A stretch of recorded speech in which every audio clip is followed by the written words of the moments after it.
Hey Zach, how's it going? It's going very well, thank you. Do you want to watch, by any chance, Queer as Folk by Russell T Davies? What if I say no? Does it just end here? Yes, it does. Okay, well then I won't say no. I'll say yes! Woohoo! Let's go! Let's go.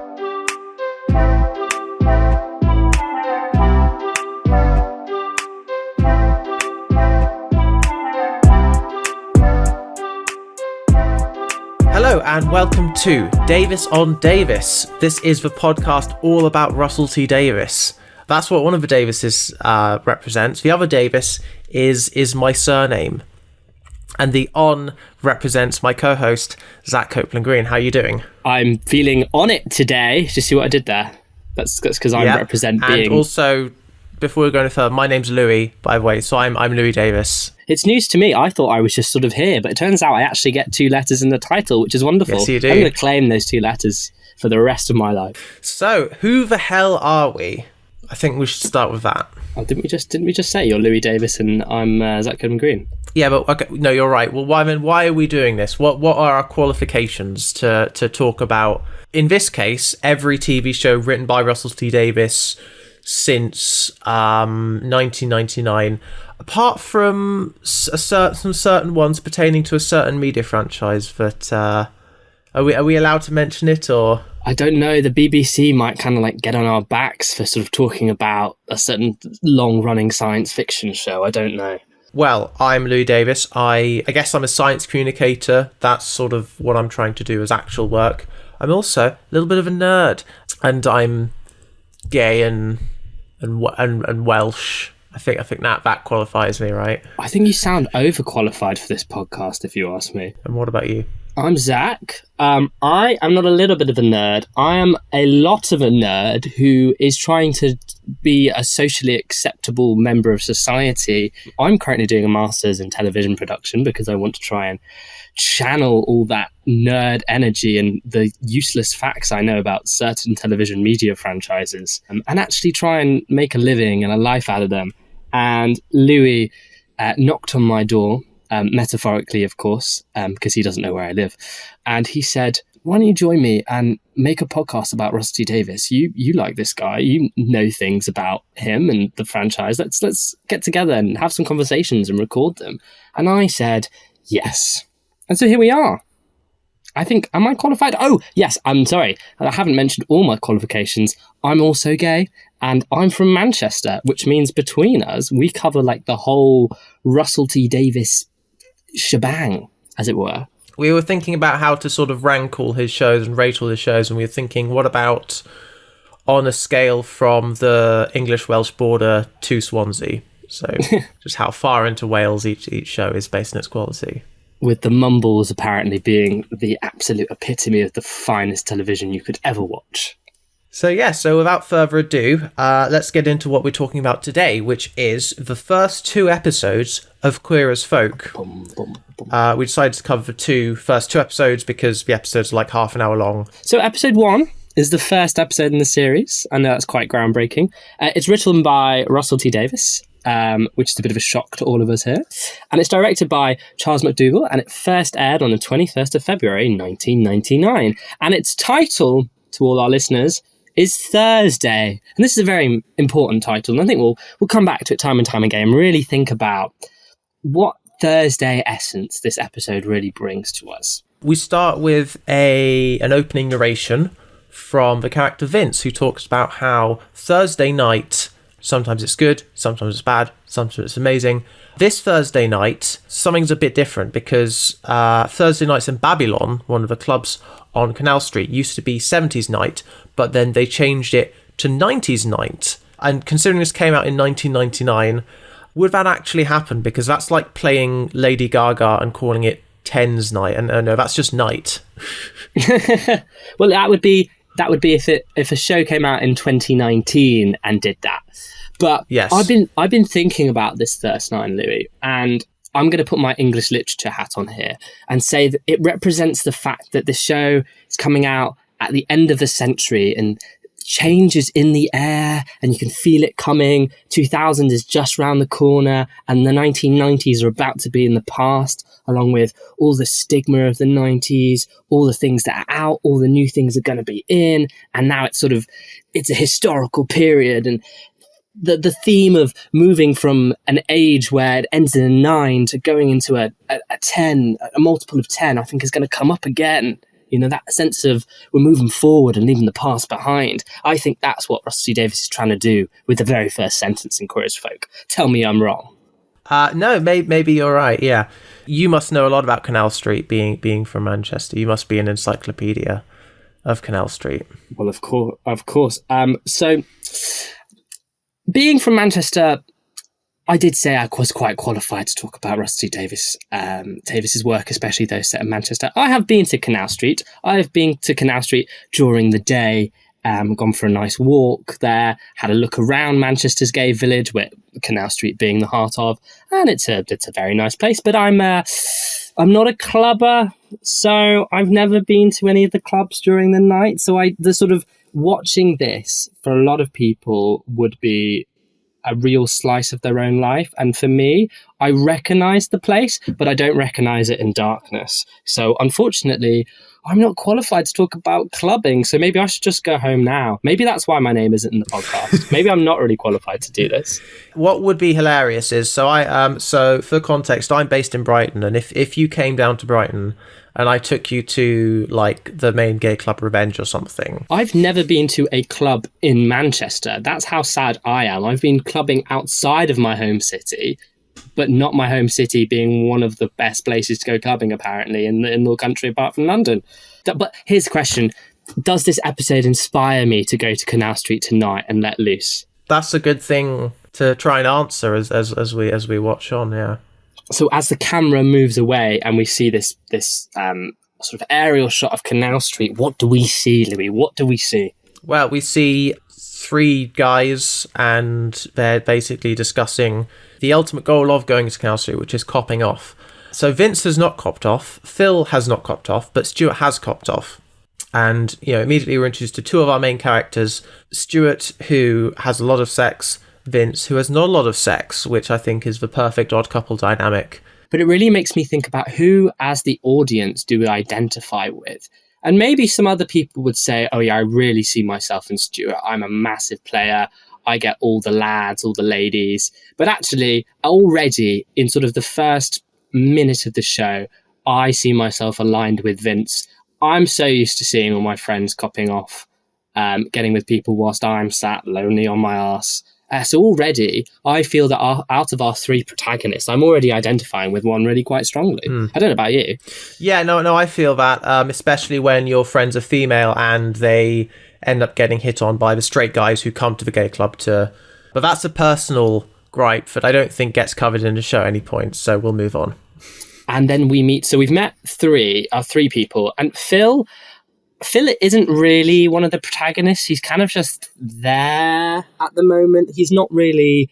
The show claims to have 3 protagonists, Vince, Stuart, and then a mystery third man who appears a couple of seconds later, not related to the other 3 people. It's the young Nathan, and Nathan arrives on Canal Street, and he's looking at all the clubs, and he doesn't... he kind of looks a little bit lost. And so he asked this sort of older man what clubs to go to. And then he says that every club is full of bastards, wankers, and selfish little dickheads. And so already I'm not feeling particularly compelled to go out tonight, Louis. I don't know about you. I just like this scene because it feels like a mini flash forward to the show Cucumber, which I'm a big fan of and I cannot wait for us to eventually watch that one. Because this show is very much, it's about younger gay men. Exactly. We're not there yet. We're not ready to talk about middle-aged. We're not ready to talk about older gay men yet. That's locked away for now. Too much of a complex issue, because you have to remember. I mean, we haven't even talked about the elephant in the room. This is pretty much the first time on British television that gay men are being centered in the narrative. So of course we've got to go steady. We've got to have young, attractive men. If we're gonna have to look at them with their clothes off at some point, make them young and attractive. Also, one of the first times that they were depicted in a show that made no reference to the AIDS crisis. No explicit, no, exactly. And already we're just getting a slice of, this is just your average Thursday on Canal Street already. And we've got no sense of anything grand or major world-defining events. It's just people copping off and hanging out in Canal Street. And speaking of which, a guy seems to be following Vince, a very muscular man. And then they're basically discussing whether this is okay, if this is a thing that should happen, whether you might feel intimidated by the muscles, but what are the ethics of interacting with muscular men? Basically, they're not people. They're complex philosophical questions, or they're either complex philosophical questions or they're bouncy castles, according to Phil. Yeah. Which is a great line. I love Russell T Davies for just coming out with some of just the idea of a man is a bouncy castle. Yeah, no, I think he's brilliant. I love this Phil character. I hope nothing bad happens to him. Anyway, they eventually move on, and we get a second narration now. Yeah, we finally so far we've had Stuart as sort of this character that we're a little bit removed from, and now we get his sort of talking head to the camera. And we hear his narration of sort of the first time that he had his first sexual experience, which was with a PE teacher in school when he was 12 years old. And this is, I think, supposed to shock an audience. It shocked me as a 2023 gay man. I can imagine your general 1999 audience hearing this in the first 5 minutes of an episode of television going, oh my God, he had sex with a teacher at 12 years old. That's mad.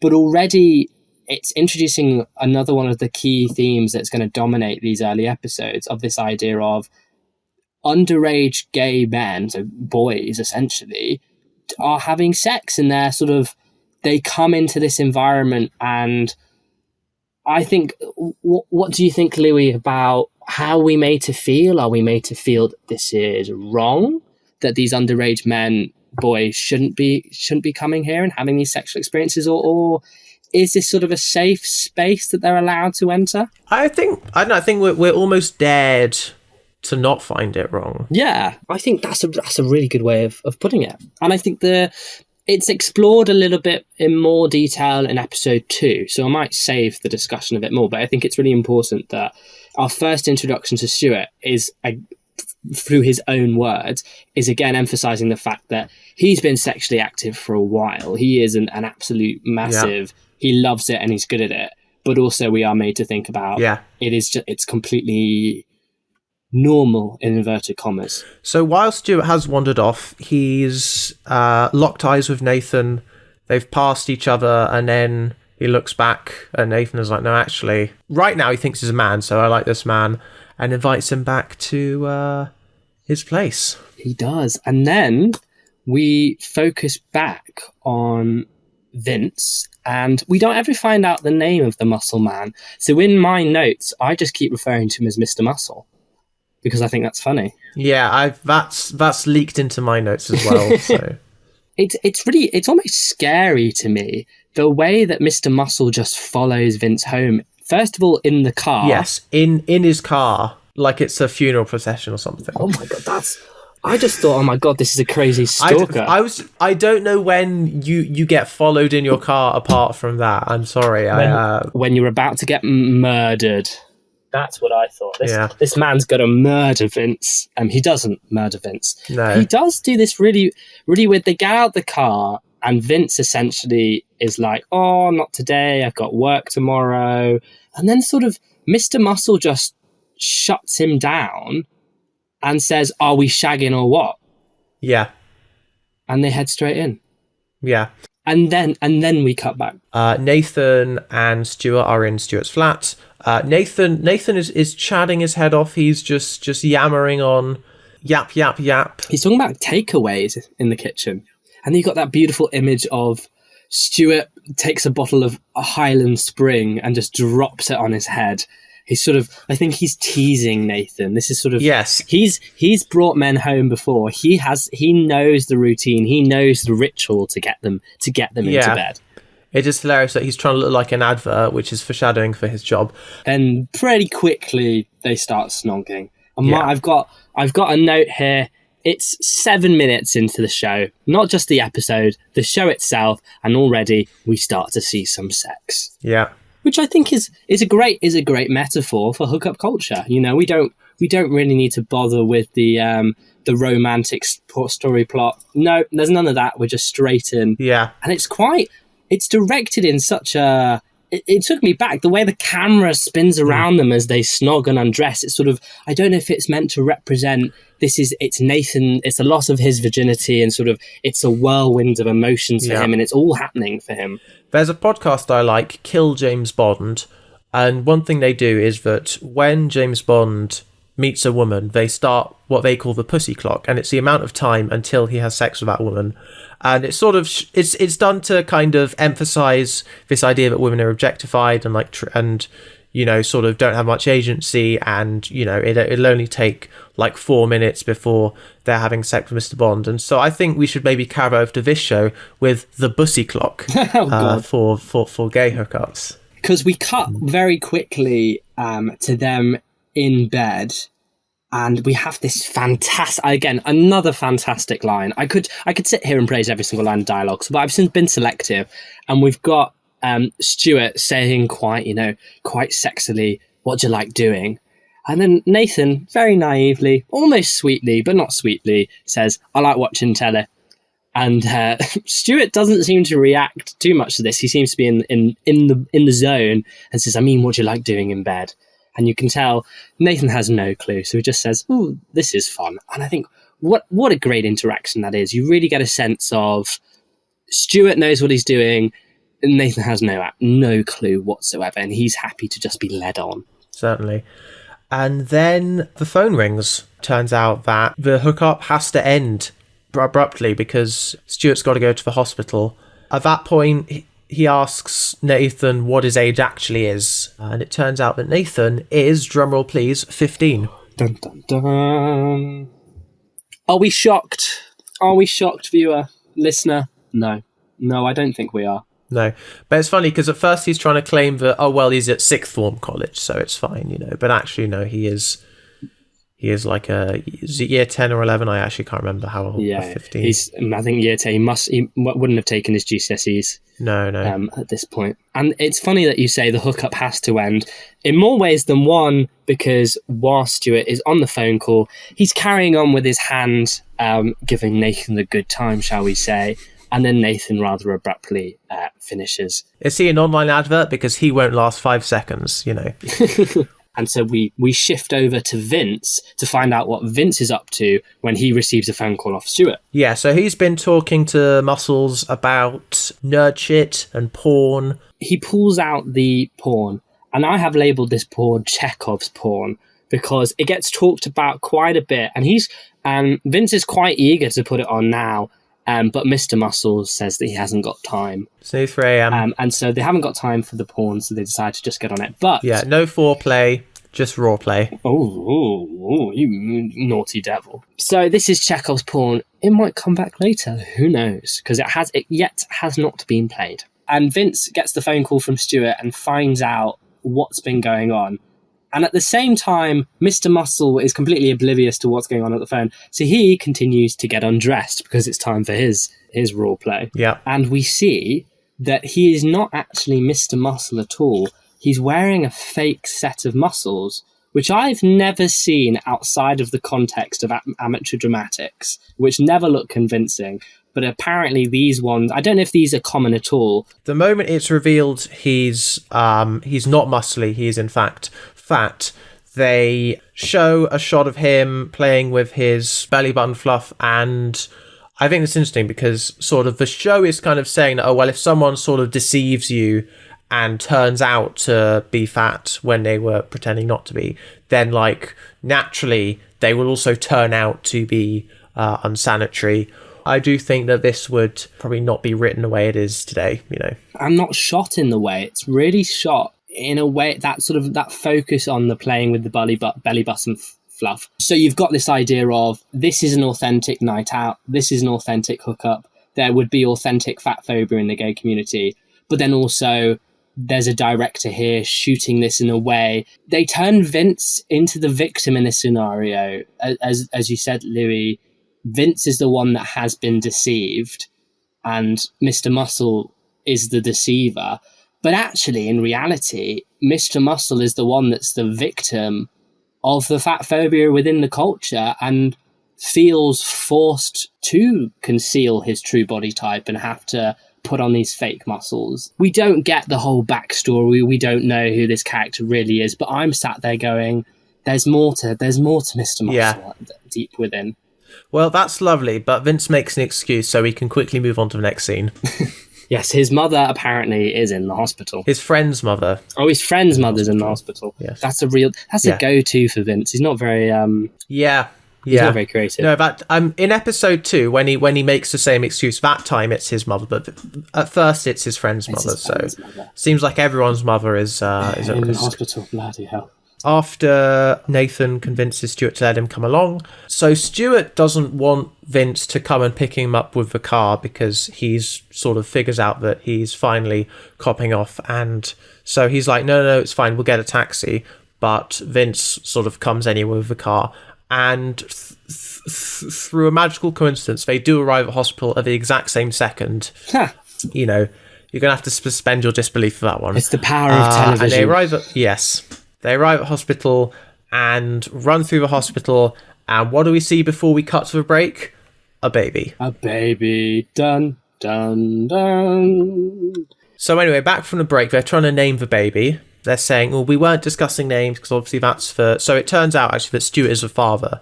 The mother is there, surrounded by all her friends, and, you know, they're all clearly lesbians. They all have short hair. You know how it is. We've been introduced to our 3 complex gay male characters who we can already get a sense of their real personality, and then we meet the gaggle of lesbians whose names, well, I don't know any of their names. They're just a gaggle of lesbians in my head. The mum is called Romy, right? That's the mum's name. I didn't even get that.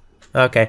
Well, what we do get is the baby's name. At first, they're like maybe Frederick, and then they switch it up to Alfred because you get the Fred in there, but I presume you also get an Al. And it also gives a beautiful moment in the show where Stuart asks Vince to sort of run a check on the name, which is quite a funny little moment. And then Vince, you get your first sense that Vince, well, not a first, because we've had some sort of a sense in the conversation with Mr. Muscle in Vince's flat, but we get our first confirmation dive. It's canon, even. To use a nerd word, it's canon that Vince is a nerd. He's an absolute nerd, and he's like, "Oh, Alfred, that's Batman's butler name." He runs a whole check on the name. He's like, that's a good name." And I loved Alfred's characterization in the Harley Quinn series, so you know, let's go with that. And speaking of names, it turns out that Stuart forgets Nathan's name, and we get another wonderful line where the mother of the child says, well, no, I don't think it's the mother, but it's one of the lesbians. No, it's the friend who phoned Stuart, because Nathan told her his name during the phone call, and so she's remembered it, but of course Stuart hasn't. Listener, if you're confused, so am I. I spent a lot of the episode getting the names really confused me. No wonder Stuart's forgotten Nathan's name. I keep forgetting which one's Stuart and which one's Nathan. Yeah, no, I think when I made notes, especially on episode 2, when I made notes, some of the characters, I had to go back. This is person's friend, this is, you know, Nathan's friend, and then it's like, oh no, actually her name's Donna. So Stuart is also guilty of that. He forgets Nathan's name, and it turns out both Stuart and the mother of the child have both had a child on the same night. Yes. And Nathan's then put to work going to get drinks for them all from the hospital machine. Yeah, he gets snacks, he gets flowers. He doesn't get those from a machine, he gets them from a guy who's just in a hospital bed. And he picks them up. The guy notices and he runs out the ward where he steals them from. And that's the end. That never comes back, you know. So that's just a fun thing you can do in a hospital. It's a safe and legal thrill. And we get a tiny bit in the hospital corridors of interaction between the gays and the lesbians, and we get sort of a little bit of characterization of some of the lesbians. Yeah, one of them is reading Vince's fortune. She's reading his palms. So we get that there's a clairvoyant lesbian, which is some really powerful characterization. Thank you, Russell T Davies, for your service to the lesbian community. Thank you, RTD. And then Stuart and Vince go on the roof. We're on the roof. And they talk about Coronation Street because Stuart jumps up and Vince is like, oh, if you fall off, that'll be like in a soap opera, a birth and a death in the same episode. But we're not in a soap opera, are we? So that doesn't happen. Russell T Davies is pointing to his history as a Coronation Street staff writer and saying, this isn't a soap opera. This isn't the normal television you're used to. This is television that is breaking boundaries right now. We're not going to fall into those things we're used to. We're telling new stories here. Or maybe it's a joke about soap operas. I don't know. I know. But then they do a King of the World like Titanic. And fun fact, Kate Winslet's first TV role was in a kids show written by Russell T Davies. So another Easter egg for all the heads out there. And by all the heads, I mean us. The first time I rewatched this for the podcast, I was like, I wrote down, this is such a beautiful, sensual moment between the friends. And they're able to sort of hug and hold each other without it being sexualized. I'm like, this is male friendship at its very best. Yeah. But he hasn't copped off in 6 months. And so that sort of lovely friendship moment does get his blood rushing a bit, and then naturally Stuart just takes a piss out of him for it, you know. It's still a beautiful moment of we get a sense of these characters and their relationship, and it's like, it's cute, they're funny. But to keep the viewer interested, now we need to add in another provocative element to the show, which is of course the mystery drugs. Stuart has a bag of mystery drugs. He offers Vince one. Vince is like, no thanks. And so naturally, he eats both of them because there's two in there. And he gets a bit crazy now. Gets a bit crazy. They're done with the baby. They're heading home. Vince is driving in Stuart's car. Stuart and Nathan are in the back. That spark that was there before the baby, it's still there. They're kissing. They're dirty talking. Vince is like, no, I'm taking you home, Nathan. Nathan's like, no, I want to go with Stuart, and that's exactly what happens. Yeah, it's one of those interesting moments where I watched this episode and I think this is a point where I'm starting to think, do I like Nathan? Because he's sort of at the very beginning of the episode, he does look a little bit lost. And now in the back of, I almost want to say it's like a taxi, because you've got two people in the back and then Vince in the front, but it's not a taxi. It's a friend driving a friend home. I have a lot of things to say about Nathan. I'm gonna wait for episode 2. So fair enough. This think this is a moment where he takes some power and says, "This is something I'm doing. I'm not going to tell you where I live. I'm not going to let you take me home. I'm going home with Stuart." And so we end up, at the end of the episode, in the final acts, we end up with more sex. So Stuart and Nathan, it's gotten deeper, you know, their feelings for each other and the sex itself. This is where this episode does, because as we said earlier, there are lots of cuts in this episode. And this is a moment where we have two scenes being juxtaposed and cut really effectively, because we've got Stuart and Nathan getting it on big time. And then we get Vince home, all alone. And we can kind of tell that he's a bit frustrated. He's been out. He thought he was going to cop off. He couldn't. And so he goes to his bookshelf. And this is where Chekhov's porn comes in, because he goes to bookshelf, gets a DVD or a VHS. I can't tell. It is a VHS this time. It's a VHS.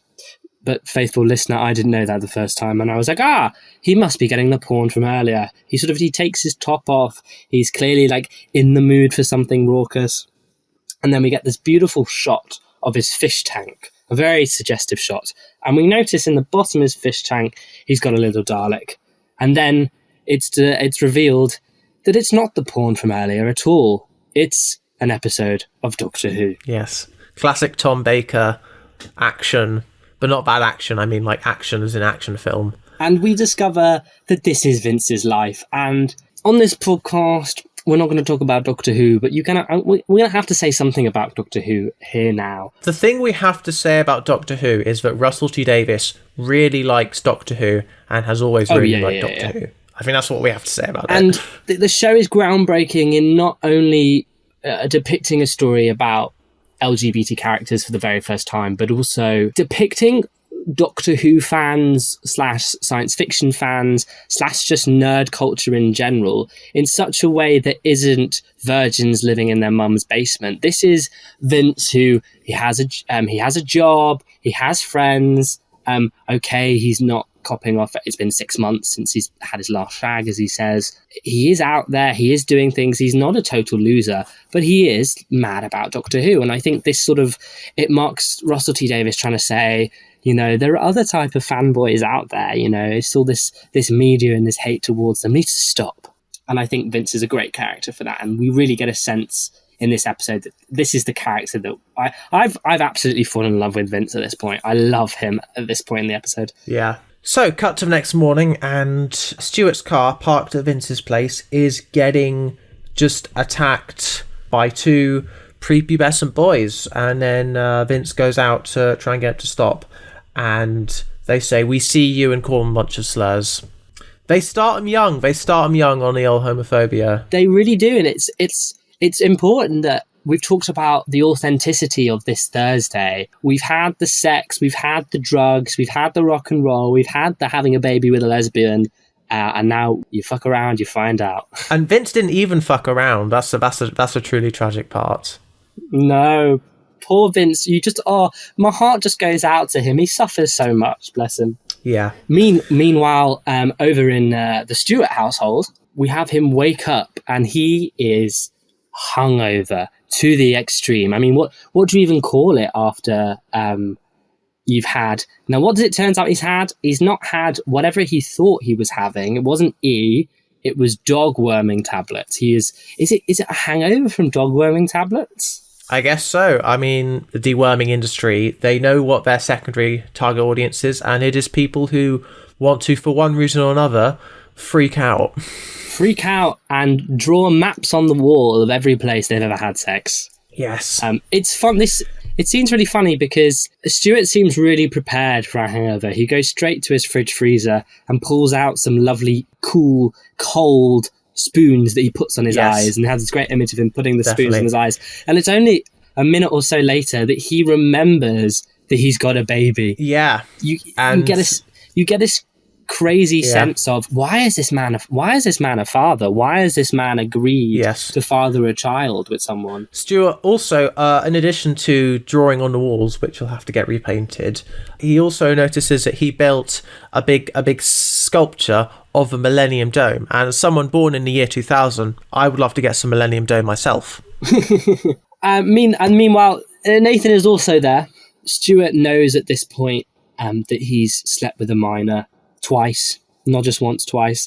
Nathan goes and has a shower, and then Stuart clearly decides that he wants to have a shower, but he doesn't want to wait for Nathan to get out of the shower, probably because Nathan's, young, teenage boy, takes forever. So you know what? He decides to get right in there with him. And, if he's in the shower with Nathan, they might as well try it on for a third time.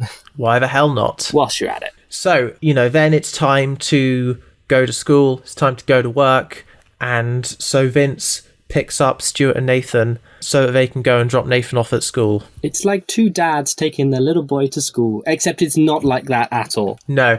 So this is my favourite scene of the episode. I think this is the episode that sets out the mission statement for the whole show. Stuart's like, I don't need to drop him off at the gates. I can drive right up to the front door. And as the car turns around, we see that those kids also spray painted the word queers on the car. Nathan's very embarrassed. Everyone's making fun of him. His friend is like, "Where have you been?" And he's like, "Piss off." And the person who's absolutely not embarrassed is Stuart. Vince is a bit more quiet, but Stuart is the exact opposite of embarrassed. Yeah. And he tells one of the lads that sort of is taking the piss out of Nathan and out of Stuart and Vince, "I'll give you a good fuck. You tight little virgin." So then Nathan is like, "Can I see you again? I could meet you tonight." Stuart is brushing him off, saying, "Well, tonight I could be anywhere. I could be in Ipswich. Have you ever been to Ipswich?" No, I've never been to Ipswich. Me neither. Exactly. It's crazy. And so he's like, "Well, when can I see you? Or will I see you even?" And Stuart is like, you'll see me all right. You can't miss me. You know, this show, Queer as Folk, on your TV, you can't miss it. Woohoo! They were like, we're shutting down the power grid. This is mandatory viewing for the public of 1999. Interestingly, these confessionals, the sort of Big Brother looking confessionals that were in the first half of the episode, they actually don't come back until this final moment where Nathan, about Stuart, says 6 months later, he was begging me to stay, which I'm not entirely sure actually happens, but I haven't seen the show in a while, so maybe it does. I'm sure we'll get to that. After that, we get the Next Time trailer. But the great thing about the way this podcast is formatted is that you don't need a trailer for Next Time. You just need to wait 2 seconds while we cut to some music and then cut back for no good reason.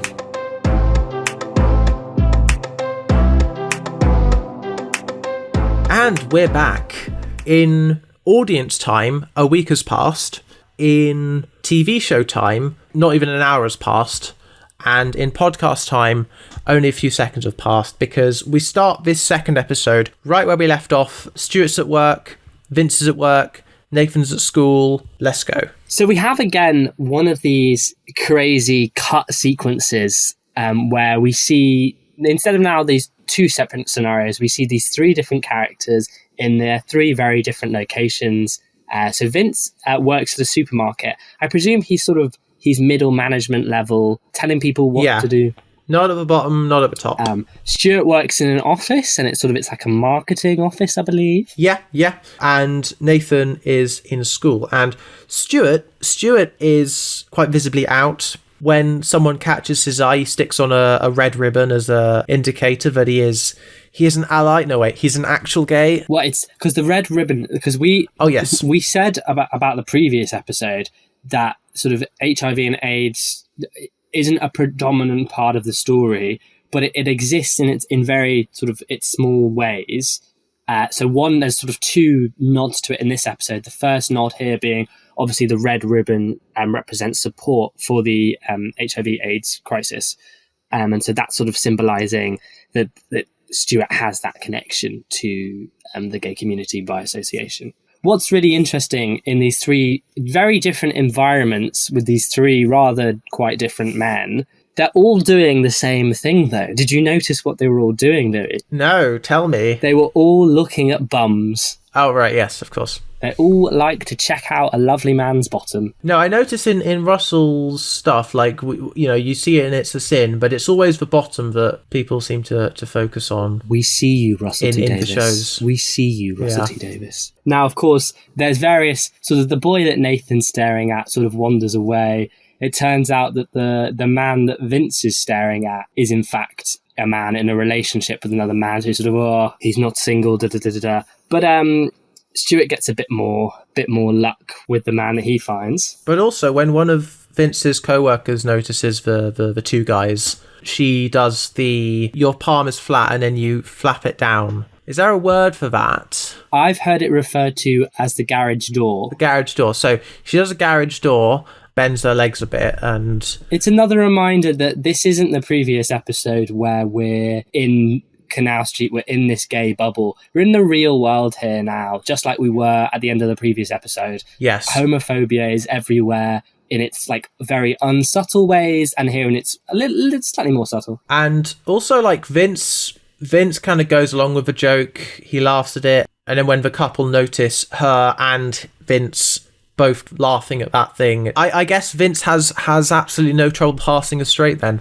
It kind of helps when you're played by a straight actor, I do think. That does help. But no, it's sort of, Stuart has far more luck, and there's a great shot where after he puts that red ribbon on, we see this other man fiddling with his wedding ring, and then we find out, it's really crazy, that Stuart has a woman in the chair, so to speak, who sort of gives him the lowdown on who this other fella is, and telling him, he's got a wife and kids. And Stuart's like, I don't really care. And he goes off and has a good time in the bathroom. The thingy goes from vacant to engaged. We love to see it. It's a fancy looking bathroom. It's that Y2K futurism bathroom. But Stuart has a good job. I mean, any job is a good job that involves you looking at projections of men without their tops off with lovely six packs. Yes. But he has a particularly good job. He works in advertising. I think I just wrote about this bit. He called me pink the way I pound, so, you know. It is interesting that actually the pink pound does get a shout out, you know. We run shit. Well, I mean, some of us run shit, some of us don't run shit. It's a lot like actual society. It's just more of a synecdoche of that, a microcosm. Whichever word's more appropriate. I don't know. I didn't do English A-level. And I don't remember my English A-level. But Zach, you speak English. How can you not remember it? Oh, you got me there. I'm actually using a very complex form of Google Translate over here. Speaking of A-levels, we go back to our boy who's too young to have done his A-levels or his GCSEs. Nathan, because see, I keep forgetting people's names. It's terrible. They've all got basic white boy names in this show. Sorry, cut that bit out. We go back to Nathan, who is in, I want to call it a playground, but you don't have a playground when you're 15. He's clearly on his lunch break. No, he's definitely on his lunch break because Donna is talking about how she can save money by not buying certain things. I think it's like a Snickers bar at lunchtime. Before we talk about this moment anymore, I just want to give a shout out to the costume designer because Donna is wearing the biggest shirt I have ever seen known to mankind. It looks like she's wearing a full white dress because her shirt is completely untucked. And it goes beyond her knees, and you sort of see her running across the screen towards Nathan. And she's just like this big white blob with a shirt sort of flowing in the wind coming towards Nathan. It just sort of, it was a crazy moment for me. I don't know if that distracted you, Louis. No, that didn't distract me. No, so there we go. We go back to Donna with the largest shirt ever, and she comes up to Nathan, and Nathan is off staring at the rugby lads. Yeah. While Donna is gossiping about girls who are slighting her or whatever, Nathan sort of has a moment that I often have, which is realizing, oh wait, I'm not acting gay enough right now.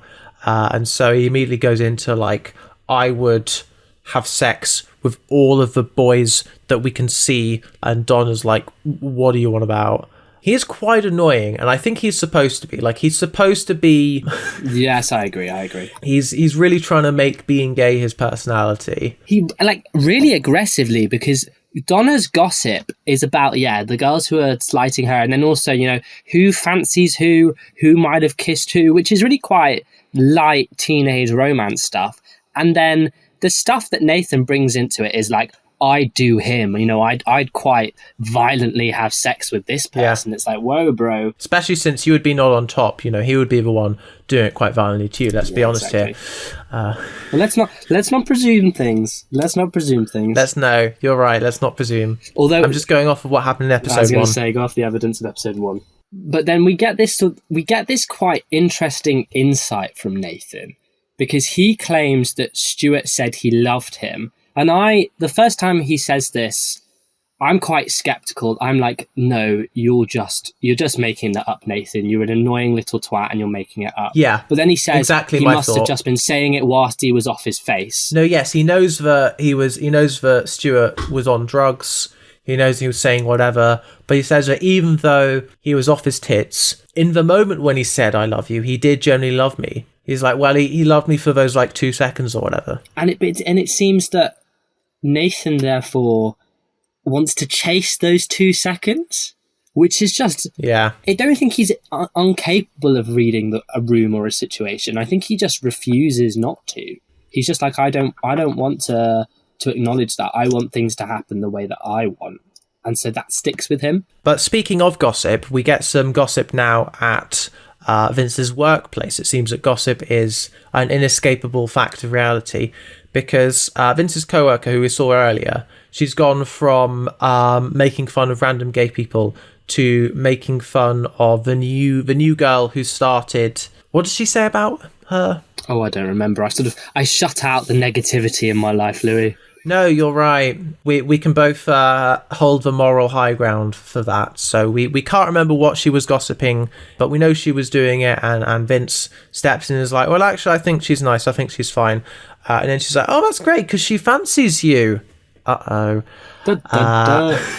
Now we enter into a sort of Shakespearean farce, you know. And she tells Vince that he's going to be at the pub after work. There's no you should. It's a thorough command. Vince, you shall be at the pub. You shall buy her a drink. You shall talk to her. Yes, she's meet-cuting him whether he likes it or not, which is how all meet-cutes work, just by the nature of their definition. Everyone's got a co-worker that is actually pulling the strings. Yeah. Meanwhile, we get a sort of, we're now introduced to a random woman in a bedroom who finds a load of gay porn, and you go, okay, context, and it turns out it's Nathan's mum. It's Nathan's mum. Discovering his collection, and it's kind of, it's an odd moment because she's not thoroughly disgusted, I don't think. She's got a bit of a stern face on her, but she peruses it for quite a while. She looks at some of the pictures, putting his laundry away in his cupboard whilst he's eating dinner with Donna. Yeah. And she takes a look at some of those pictures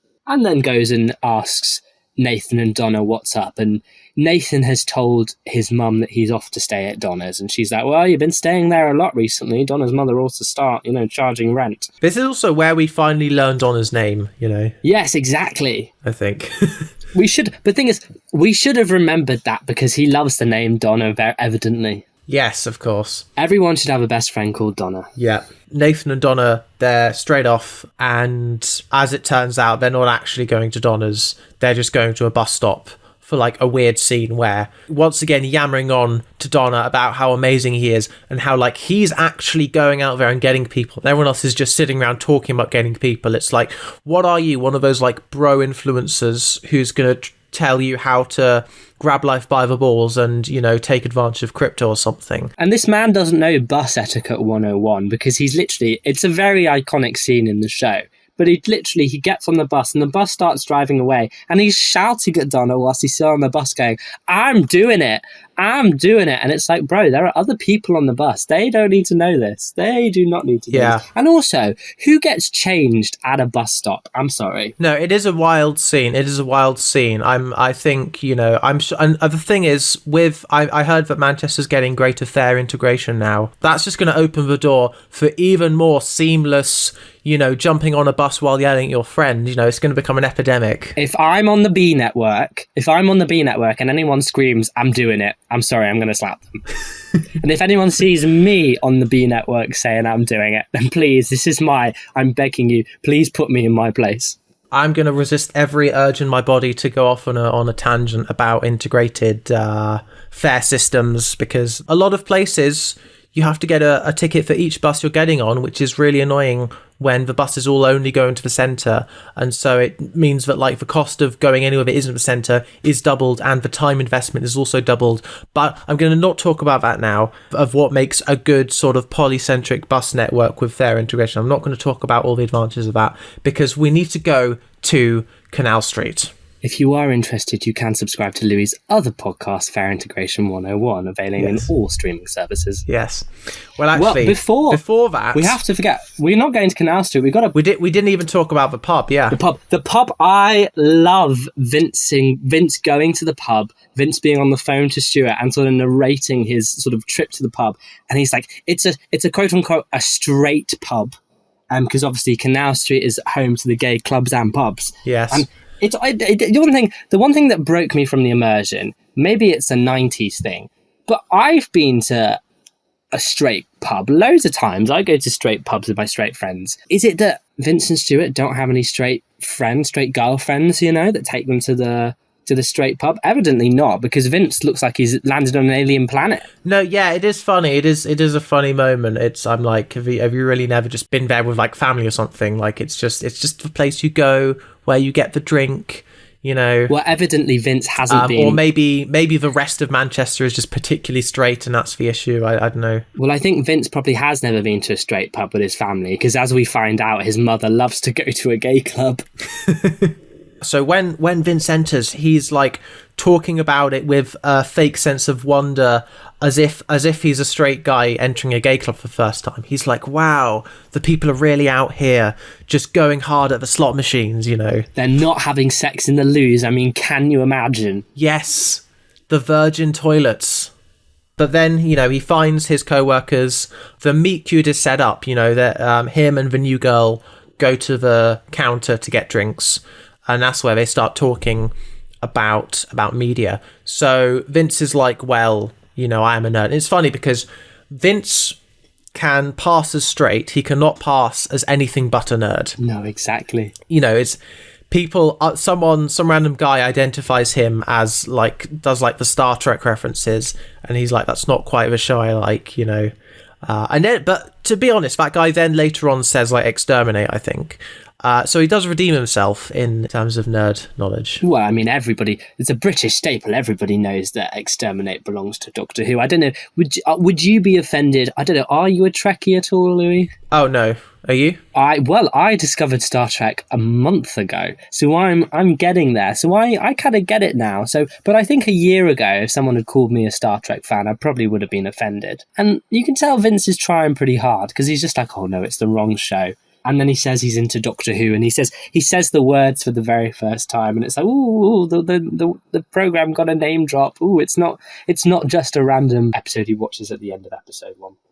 And then we find out that the new girl, the girl that he's being forced into this meet cute, really loves Coronation Street. But it's funny because Vince is saying that basically because this is something that actually happened. In the 80s, they moved Doctor Who against Coronation Street because Michael Grade wanted to get it cancelled, the director of the BBC or whatever. Basically, he was the guy who made it his mission to get Doctor Who cancelled, and so he put it on at the same time as Coronation Street, and so Vince would have to sort of tape one, watch the other live, Because of that, the conversation quite naturally shifts onto Coronation Street. I think it is funny because you do get that in conversation. It is like an actual conversation where you're trying to talk about something you like, and then you mention something that that is relevant, but then someone fixate on that, and it's like the conversation has been locked in to change to talking about Coronation Street. But Vince doesn't have a problem with it at all. He seems to really be enjoying it. No, yes. I mean, when he's out of the pub, he does say that I met, my parallel universe future wife or something like. Which is it's a really sweet moment, I think. Yeah.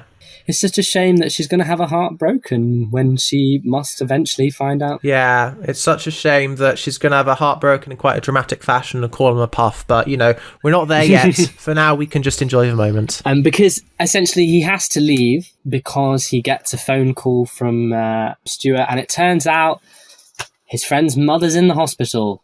Or is it his mother that's in the hospital? This time it's his mother. This time it's just his mother. These bloody mothers in the hospital. This is good. This means that if anyone fact checks his stories, he can just say that a lot of people's mothers are in hospital. It's never the same mother twice. It's good thinking. Because Stuart is in a foul mood and wants to go out for a drink. Why is he in a foul mood, Louis? Because he has been meeting with his baby mama and all her lesbian friends. And they want him to sign kind of a life insurance thing because already he's sort of giving the money to support the baby. But now they want him to sign a thing that basically means that, the money will go there if he dies. And he's like, you think I'm going to die? What do you want me to die of?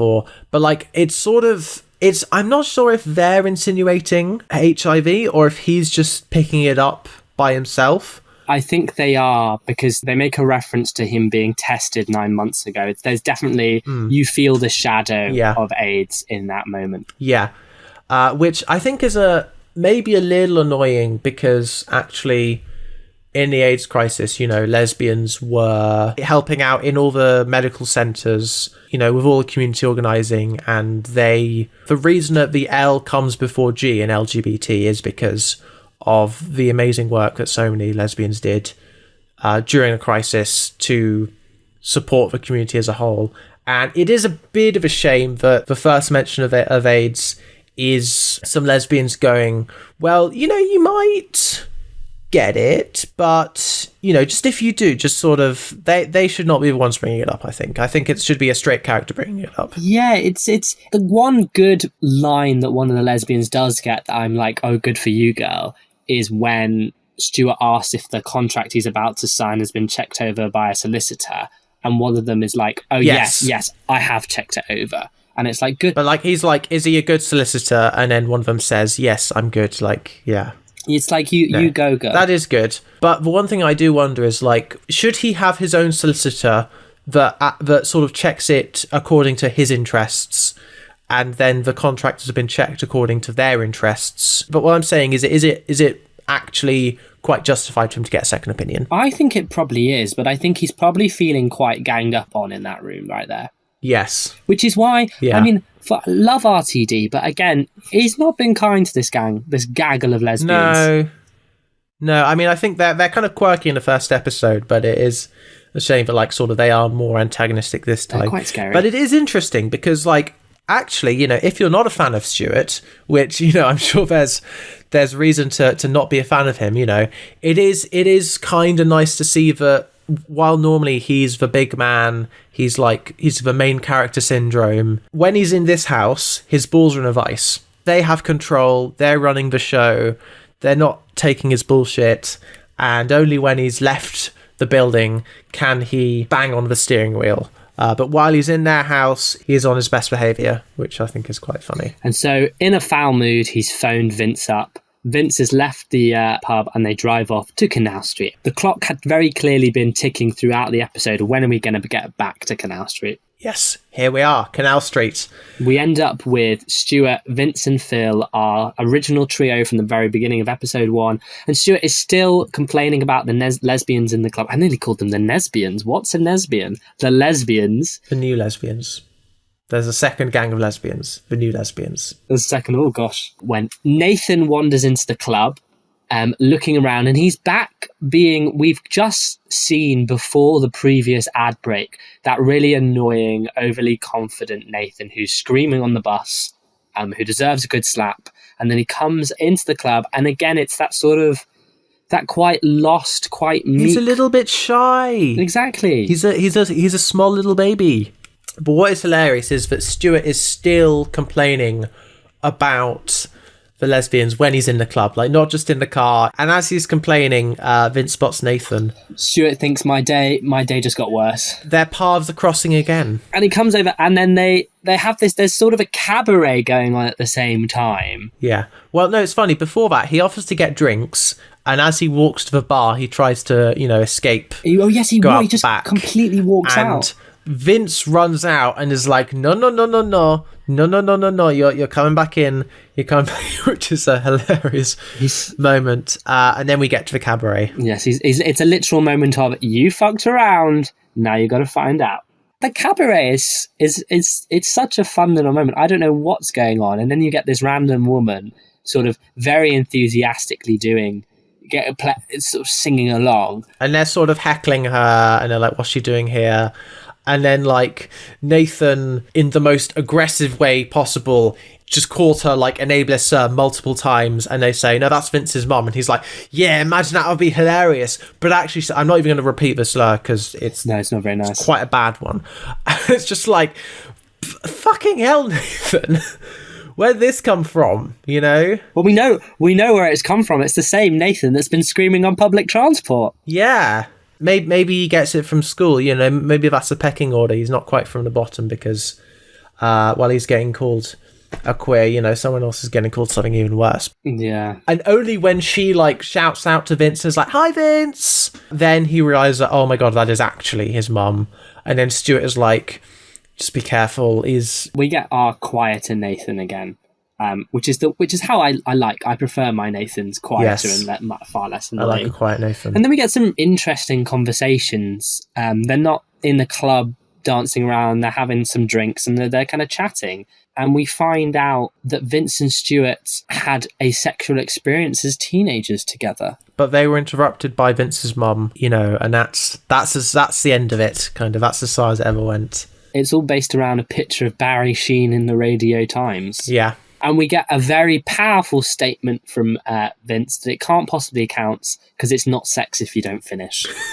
So technically, last episode, we said that we had sex 7 minutes in, but for Stuart, evidently, that clearly didn't count. Took a bit longer, yeah. And we also get some another fascinating conversation, which comes back to my thesis about the very first line of the very first episode. We find out that in the deep psyche of Stuart, this highly complex character that we've been seeing for the last episode and a half, he's 29, and there's clearly some fear about turning 30. Yeah, but it's funny because Vince is also 29 because, you know, they were in the same year at school, but he doesn't count. Stuart is clearly, in all of this chat, he's had a bad day. Going out drinking has not made his day any better. It's only made it worse. So he leaves again. And this time he actually gets away. And he goes home to get on a gay sex chat room.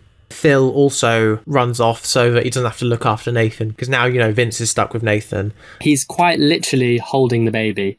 But not the baby, yeah. Nathan. And that's the end of Phil we see for this episode, but I'm sure he'll come back for many more adventures with the gang. Then Vince, so immediately Vince has moved on because he's looking for sex on, like, this is another thing you can do now. It's great. This show does also act like a sort of encyclopedia of just all the different ways you can be gay. It's like, now we have computers. We're truly in the 21st century, you know. And you can go to your favourite website, Gay Manchester Sex, no spaces, no caps. It's to the point, you know. Oh, you know what you want. You know what you're getting. Although, by the sounds of it, it's not having gay sex in Manchester. It's having sex in gay Manchester. If you were a straight person who was in gay Manchester because the rents were cheaper, you could also use a website, you know. But you could also argue that it's you're having Manchester sex that's gay. Because obviously Manchester sex is as a Manc, I can tell you very, very proudly that Manchester sex is a whole different ballgame to, say, London sex. Yeah, you sort of lie on each other like perpendicular at 90 degrees. It's wild. We won't go into details. You don't want to go into details. It's very interesting watching this in 2023 because obviously a 1999 computer, a 1999 operating system looks very alien to us. Actually, no, you know what they should have called the website? What? MLM Chester. Oh my gosh. Funny. It's an alien computer to me. I mean, obviously, I do vaguely remember when computers did look like that. But nowadays, we obviously don't have computers. We don't have Gay Manchester Sex, the website. But we do, of course, have the same systems. Obviously, people can get Grindr on their smartphones. And this sort of side of gay hookup culture does still exist very firmly. And so it's really interesting that the show still resonates. I mean, maybe that's because gay culture has very much stayed the same. It just manages to keep up with the technology, the latest tech. But it's interesting. It gets that slice of life in there. Yeah, absolutely. So while he's off, Vince and Nathan are having heart-to-heart. Vince is trying to let down Nathan gently. He's saying, the thing about Stuart is he is a cunt, and you just have to acknowledge that fact and move on. And Nathan is like, why are you following him around then? Because he's a cunt. And it's like, okay, well, there we go. Okay, good. You're both in agreement that Stuart's a cunt, but obviously you're both not quite ready to stop falling around, are you? It's the kettle calling the water pot black. Yeah, I don't cook enough. I just stick things in the right way. I'm sorry. Because Vince says to Nathan, who he's not your boyfriend. He doesn't do boyfriends. He's never had a boyfriend, and that's interesting. It kind of shocked me that this 29-year-old man who is attracted to other people, very successful in sex, has never had a meaningful long-term relationship. Yeah, no, that is interesting. Also, I mean, were people open at this point? Like, did open relationships happen at this point in time? What did people come up with the idea of, what if you had a boyfriend, but you just also did hookups still anyway, and you were both fine with it because of the difference between romance and sex and all that, Had they made that discovery, had they unearthed the printing press of gay relationships, which is being open, I just Googled that whilst you were talking, and it seems, I think it probably did. Google is immediately telling me that it first originated in a book called Open Marriage, first published in 1972. So I think by 1999, it definitely had the concept of being open. Maybe I'm wrong. I'm not a queer historian. Maybe if there are any queer historians listening, please email us and let us know. Yeah, if there are any open queers as well, probably unlikely to know more than us, but just still write in. So Stuart has found a guy on the website called Good Fuck with just no C, FUK, you know, which to the point. Makes it more visceral. Yeah, it's a really visceral kind of fuck with no C, you know. Yeah.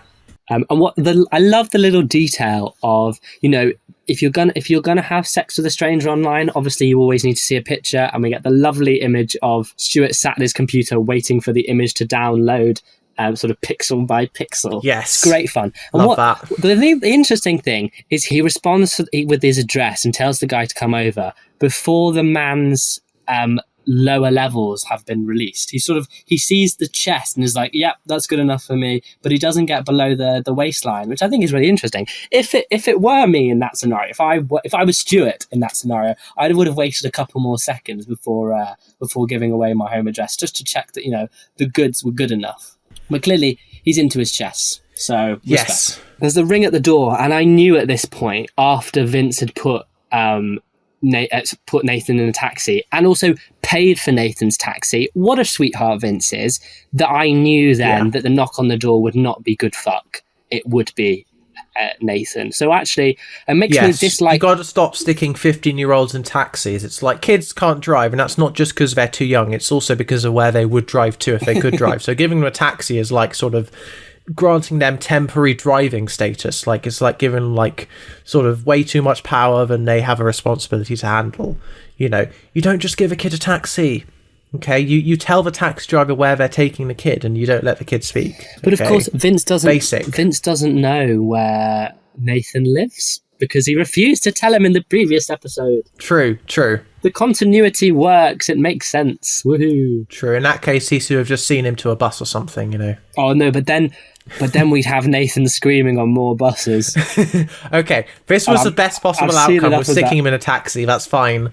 All the characters have acted logically to the best of their ability in this episode, which means that you don't have to suspend your disbelief too much when watching it. It's a good show. And we drive forward with the drama because we have Nathan stood outside of Stuart's door. And Stuart's telling him to go away. I can't do this right now. Bear in mind, he's topless and sort of ready to sort of get it going with Good Fuck. When who appears but Good Fuck himself, also known as Colin. And finally, we have a hookup with a name. Woohoo! Yeah. Nathan feels a bit betrayed. Nathan is getting... There's a thing. It's like you've already been told that this guy is a cunt. You took on the occupational risk when you went back to his flat. So he leaves, and Colin, the voice of Stuart's conscience, clearly, is like, you're just going to let him just wander out onto the street. And so he's like, oh, okay, you know, here's the flat, freshen up, I'll be back in a minute. And so he goes down and gets Nathan a cab. It's a really interesting moment to have Colin, who you're not expecting him to say that, to basically call Stuart out, because I was very much at this point being incredibly pissed off by Nathan, kind of getting behind the idea that Stuart is a moody cunt at this point. To then have Colin say, actually, you're in the wrong, go and do the right thing, is a bit of a shock, really. It made me think and go, okay, who's in the right, who's in the wrong here? I mean, I think, you know, Nathan doesn't have to be in the right for the duty of care that you of course would extend to any child. But what he does do is he makes the same mistake that Vince does, and he just gives a child a taxi, and doesn't tell the taxi where to go to. Well, this is the thing, is now the taxi has to go somewhere else, so the problem is kind of averted now. This was a necessary step in sending Nathan home. He has to go somewhere that isn't Stuart's, and that kind of solves it. And so he presumably goes back to Donna's, and you know. Yes. What would be a really interesting feature is trying to understand how much Vince and Stuart between them have paid for Nathan's transport in this show, because they've already driven him to school the previous day, so that's obviously fuel. And then we've had fuel cost. We've had Vince pay for a taxi, and now we've got Stuart paying for a taxi on his account. So clearly they must be, I mean, racking up the taxi bills here. Yeah. After Nathan's left, Stuart feels a bit bummed. It has to kind of let Colin down, who's already like getting ready to go because he's come over. You know, he's travelled. That's some more transport costs, clearly. But also, actually, we do get a little sort of epilogue of Vince's story. Him and his mum are back home, and we find out they have a lodger What do you think of Vince's mum then? She's a bit of an icon. She is. I mean, RTD writes mothers who are literally mothering all the time. And I was for better or worse. I'm like, is she making Christmas crackers in this? She's sort of rolling up Christmas crackers. She's stolen one of the bits of jewelry to wear around her neck. She's a bit of an icon. I wasn't quite sure that. Is there any sexual tension between her and the lodger? I don't know. I mean, if there is, it's the kind of sexual tension that you can't really pick up on as a gay man writing two straight people, or as a gay man watching another gay man write two straight people, let's say. Because it is funny how the lodger wants to move his plants into Vince's childhood bedroom. So it's all a bit of a bizarre, very sort of mundane scenario that we've got going on here. And so Vince and his mother have this sort of sweet heart-to-heart moment where she tells him if there's anything for the car boot sale, put it on the landing. Yeah. Sort of beautiful moment. And then Vince finds the photo that him and Stuart once whacked one out to many years before. Yes. A beautiful, beautiful, tender moments. Yeah, beautiful to wrap up that storyline, sort of. Yeah, but after a few moments, Stuart, does a bit of soul-searching and realises that at his core, he is a horny man, and a little bit of character drama isn't going to stop him from, absolutely ravishing this computer man who has come to his door. And so we end the episode with him sort of like preparing to sort of belly flop on Colin, which, Colin's probably gonna be like, what the hell. And then Stuart's like, sex? And he's like, fine. That's what I imagine happens, but we can't see that because we just get a freeze frame and a cut to black and a next time trailer. So it is incredible. I can't imagine someone leaping on, like literally jumping with force on top of me would be sexy.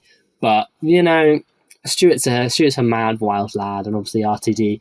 Maybe RTD was writing from experience there. Maybe. But our beautiful Next Time trailer obviously says that we're going to get a lot more of the same, a lot more sex, drugs, and rock and roll in the next episode of Queer as Folk. Yes. Can I take a moment here to discuss something that I forgot to talk about when we were talking about episode 1, but can also talk about now with episode 2? Oh, yeah. Let's go. Is the titles of these episodes. Now, we were discussing before that we are watching these on Channel 4's on-demand streaming service called Channel 4. And they don't actually tell you what the titles are. I had to Google what the original titles of each of these episodes are. And as we mentioned earlier, episode 1 is called Thursday, and we sort of got the sense that that's because the episode is literally just one Thursday night out. It's just another Thursday.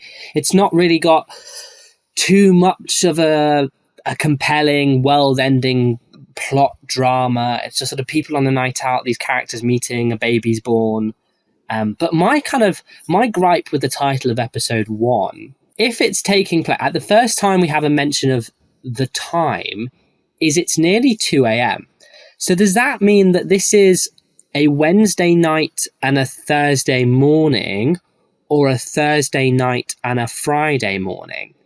Because if it's the latter of the two, no second of this episode takes place on a Thursday. It's all technically a Friday. Yeah, that's right. Now, what do you think about that? I think to solve problems like this, of like, in our mind, we think of days as the day is from whenever you wake up to whenever you go back to sleep. And for a lot of people, the day crosses over midnight. But in places like France, what they'll do is actually like midnight will be 2400, then 1 a.m. will be 2500, 2 a.m. will be 2600. And, you only reset back to, 6 a.m. or whenever when you're getting up in the morning. And so I think, it's 2600 on a Thursday night. Simple as. Canal Street, famously in the heart of Paris. And episode 2, turns out, is called Stuart Alan Jones, which is an interesting title because... That's what they say in episode 1. Yes, they say Nathan makes reference to Stuart's full name in his sort of confession at the end of the episode. And I, watching the beginning of episode 2, was thinking, it's not particularly Stuart-centric. We sort of are focusing on these 3 characters. But I do think that through the conversations in the club and Stuart's reactions, we start to get a sense of particularly Stuart's psyche, of what's going on inside this man's head. Why is he just having why is he solving all his problems with sex all the time? Yeah. Also, maybe it's his full name because of the life insurance, Yeah. Quite official. I can't wait for us to speculate about all the titles of the episodes. That's going to be a thing we do a lot on this podcast, I imagine. It's going to be a highlight. What I find interesting is, for a lot of shows, I mentioned earlier that I got into Star Trek last month, and I've been watching Star Trek: The Next Generation, and that's kind of one of those ensemble shows where you'll have certain episodes that are very clearly about one particular character, but we don't have that here. We have an ensemble cast, albeit the ensemble is 3 people really, and we don't sort of have, this is a Vince episode, this is a Stuart episode, this is a Nathan episode. We find out interesting things about all of them, but I feel a lot of the drama in this one was focused in exploring why Stuart is a cunt, and we have Vince and Nathan talking about Stuart's character. Yeah. So I think it's a really quite sophisticated way of focusing on a character without actually being too formulaic with it. Not going full Skins also. Yeah. Skins wasn't even out at this point. Well, no, but in Skins every episode is a character. Like you have, the Sid episode, the Cassie episode, Exactly. That's all my thoughts on episode 2. That's all mine too. On 2. We cannot possibly end the first episode of the podcast on that. I'm sorry. I refuse. Yes, listen to us in a week when we watch episodes 3 and 4 of Queer as Folk. Now, Zach, do you have anything you want to plug? My bath, because I'm feeling a bit sweaty. Okay. Well, you can follow me at Louis on the Air on Twitter, Louis on Air on Instagram, but you can also follow Lit Lab London, which is the science communication stuff I do. And don't forget to follow us at what are our social media handles? So our Instagram is Davis on Davis, but at time of recording, I've been unable to set up a Twitter account because the website's screwed.